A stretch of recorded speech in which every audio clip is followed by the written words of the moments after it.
നമസ്കാരം സുഹൃത്തുക്കളെ.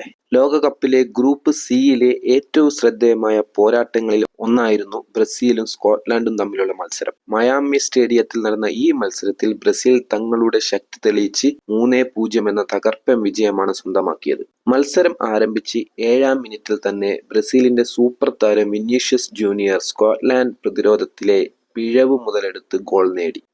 ആദ്യ ഗോൾ ബ്രസീലിന് ആത്മവിശ്വാസം നൽകി, സ്കോട്ട്ലൻഡിനെ സമ്മർദ്ദത്തിലാക്കി. ഗോൾ വഴങ്ങിയ ശേഷം സ്കോട്ട്ലൻഡ് തിരിച്ചടിക്കാൻ ശ്രമിച്ചെങ്കിലും ബ്രസീലിന്റെ പ്രതിരോധവും ഗോൾ കീപ്പർ അലിസണും ഉറച്ച പ്രകടനമാണ് കാഴ്ചവെച്ചത്. ആദ്യ പകുതി അവസാനിക്കാൻ തൊട്ടു മുമ്പ് വീണ്ടും വിനീഷ്യസ് ജൂനിയർ ഗോൾ കണ്ടെത്തി ബ്രസീൽ 2-0 മുന്നിലെത്തി. രണ്ടാം പകുതിയിലും ബ്രസീലിന്റെ ആധിപത്യം തുടർന്നു. 60-ാം മിനിറ്റിൽ മാത്യൂസ് കുൻഹ മനോഹരമായ ഫിനിഷിങ്ങിലൂടെ 3-ാം ഗോൾ നേടി. അതോടെ മത്സരം ബ്രസീലിന്റെ കൈകളിലേക്ക് പൂർണ്ണമായി മാറി. ഈ മത്സരത്തിലെ ഏറ്റവും വലിയ ഹൈലൈറ്റ് വിനീഷ്യസ് ജൂനിയറിന്റെ ഇരട്ട ഗോളായിരുന്നു. ലോകകപ്പിലെ 3 ഗ്രൂപ്പ് മത്സരങ്ങളിലും ഗോൾ നേടിയ ബ്രസീലിയൻ താരമെന്ന പ്രത്യേക നേട്ടവും അദ്ദേഹം സ്വന്തമാക്കി. അതേസമയം ഏറെ നാളത്തെ കാത്തിരിപ്പിനു ശേഷം നെയ്മർ വീണ്ടും ലോകകപ്പ് വേദിയിലേക്ക് തിരിച്ചെത്തിയതും ആരാധകർക്ക് വലിയ സന്തോഷമായി. പകരക്കാരനായി ഇറങ്ങിയ നെയ്മറിന്റെ തിരിച്ചുവരവ് ബ്രസീൽ ആരാധകർ ആവേശത്തോടെയാണ് ആഘോഷിച്ചത്.